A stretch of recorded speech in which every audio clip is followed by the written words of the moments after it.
વિજય, હા વિજય, બોલ ગીતા. જીવનભર આ જ રીતે તારી સાથે મારે બેસી રહેવું છે વિજય. તે ચેલેન્જ જીતી લીધી, 1 લાખ રૂપિયા કમાયા, એટલે આપણા પરિવાર આપણા લગ્નની તૈયારી કરી રહ્યા છે. હું મારા જીવનમાં આટલી ખુશ ક્યારેય નથી થઈ વિજય. મારા પપ્પાજીએ હું એમની વહુ બનું એ માટે માનતા રાખી અને માનતા પૂરી પણ કરી. આપણને એમનો પ્રેમ અને આશીર્વાદ મળ્યો. આપણે ખરેખર બહુ જ નસીબવાળા છીએ.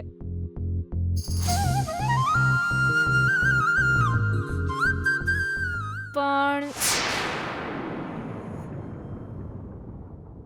શું પણ શું?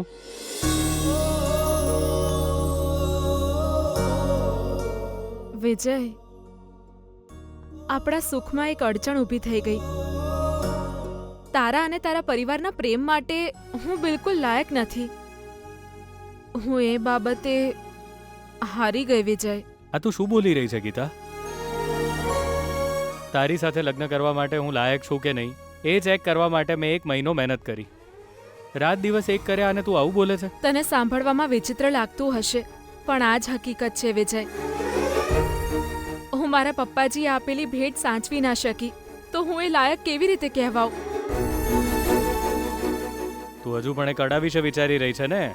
મેં એનો એક ઉપાય વિચાર્યો છે ગીતા. કેવો ઉપાય? અત્યારે તો એ કડું શોધવું મુશ્કેલ છે, અને તારા હાથમાં એ કડું નહીં હોય તો આવી બન્યું. હવે ડુપ્લિકેટ કડું બનાવવું પડશે. એ જ એક રસ્તો છે.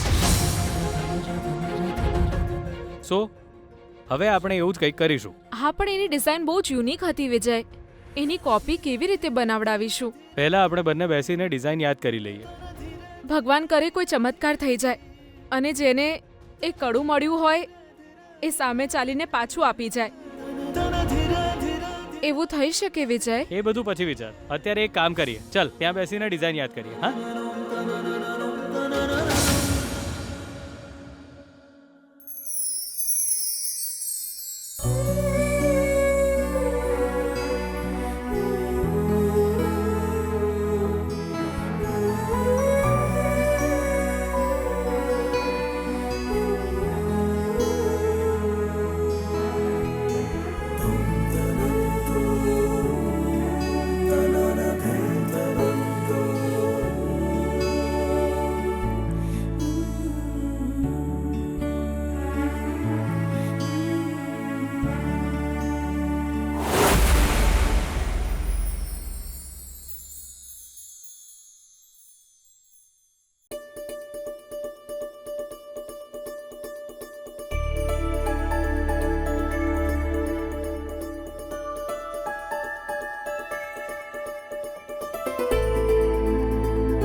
કન્ફર્મ.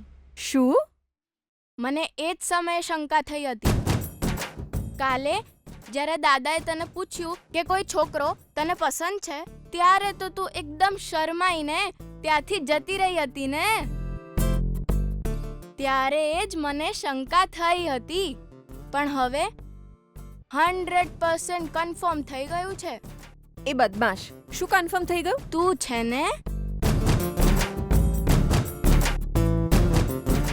તું એક છોકરાને પ્રેમ કરે છે ને.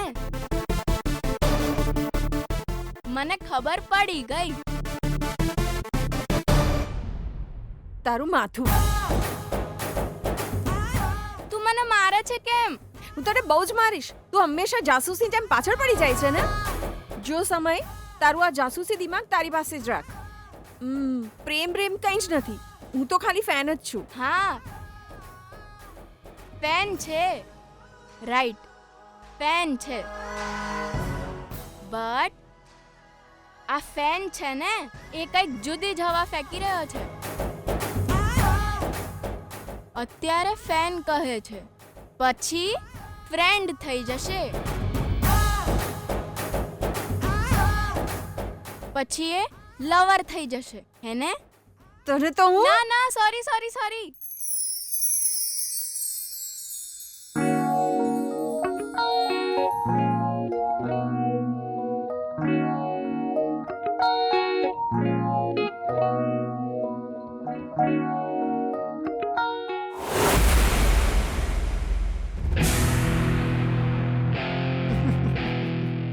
આ રમેશલાલ તો ગોડાઓનો બાપ નીકળ્યો બેન, હા? હે કેટલી ટણીમાં આવેલો, જાણે આપણા પર બુલડોઝર ચલાવવાનો હોય. પણ એને તો કચરાને જેમ અહીંથી કાઢી મેલ્યો. એનું પેકઅપ થઈ ગયું બેના. હવે એ સપનામાં આપણા વિશે નહીં વિચારે બેના. આપણા વિશે વિચારવાનું છોડ, આપણા ઘર બાજુ મોઢું કરીને નહીં હુવા.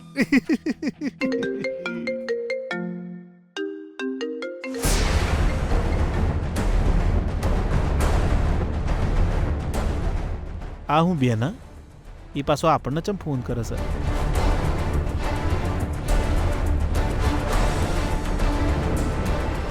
આટલું અપમાન કર્યું તોય મને શું કામ ફોન કરતો હશે આ? મને ખબર હોત તો તને કહી દે. તું ફોન ઉપાડ, સ્પીકર કર મોટેથી. હેલો. કેમ બંને ભાઈ બહેન હું હારી ગયો એવું વિચારી રહ્યા છો? હવે તમારું ટેન્શન ગયું એમ વિચારીને આરામ કરી રહ્યા છો? સાંભળી લો, હું હારવાનો નથી. હું તો તારા ગળા પર લટકતી તલવાર જેવો છું. હે, તું તો સાવ નીચ છે, પાપી છે. ઘરમાંથી કાઢી મૂક્યો છતાંય તું અમને ફોન કરી રહ્યો છે, હા? એક વાત સાંભળી લે રમેશલાલ, અમે એસિડ છીએ. સૂર્યપ્રકાશજીના હસતા રમતા પરિવારને બરબાદ કરી નાખ્યો ત્યારે જ હું સમજી ગયો હતો તમે લોકો એસિડ જેવા છો. સૂર્યપ્રકાશજીને બિલકુલ ખબર જ નથી કે એમની પત્નીની હત્યા તમે લોકોએ જ કરી છે, એટલે એ તમારા પર વિશ્વાસ કરે છે.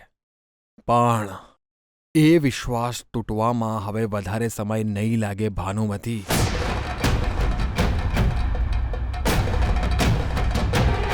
હે,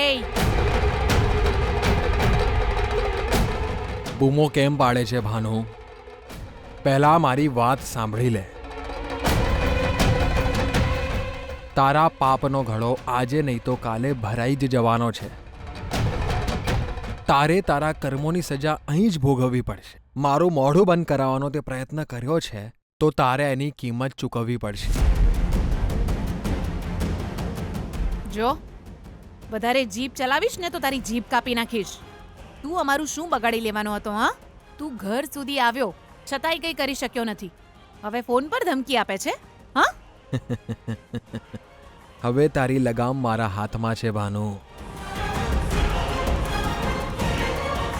હું તને અહીંથી નચાવી શકું છું.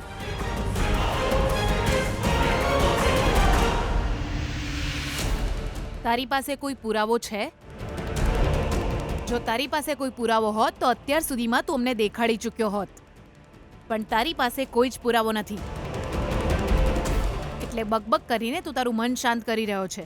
હા, અત્યારે મારી પાસે કોઈ જ પુરાવો નથી, કેમ કે એ તારા ઘરમાં છે.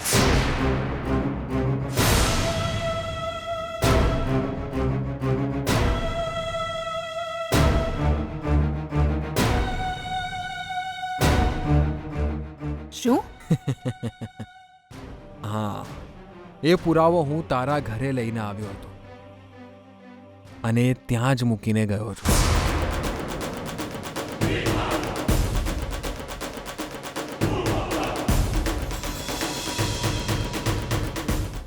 આ શું બોલે છે? ક્યાં છે પુરાવો? બોલ, ક્યાં છે પુરાવો? ભાનુ, આ જાણીને પરસેવો છૂટી ગયો ને. પુરાવો એક કવરમાં સુરક્ષિત રીતે મૂક્યો છે તારા ઘરમાં. એ પુરાવો સુરક્ષિત છે એનો મતલબ કે તારો ખેલ ખતમ થવાનો છે એ નક્કી છે ભાનુ.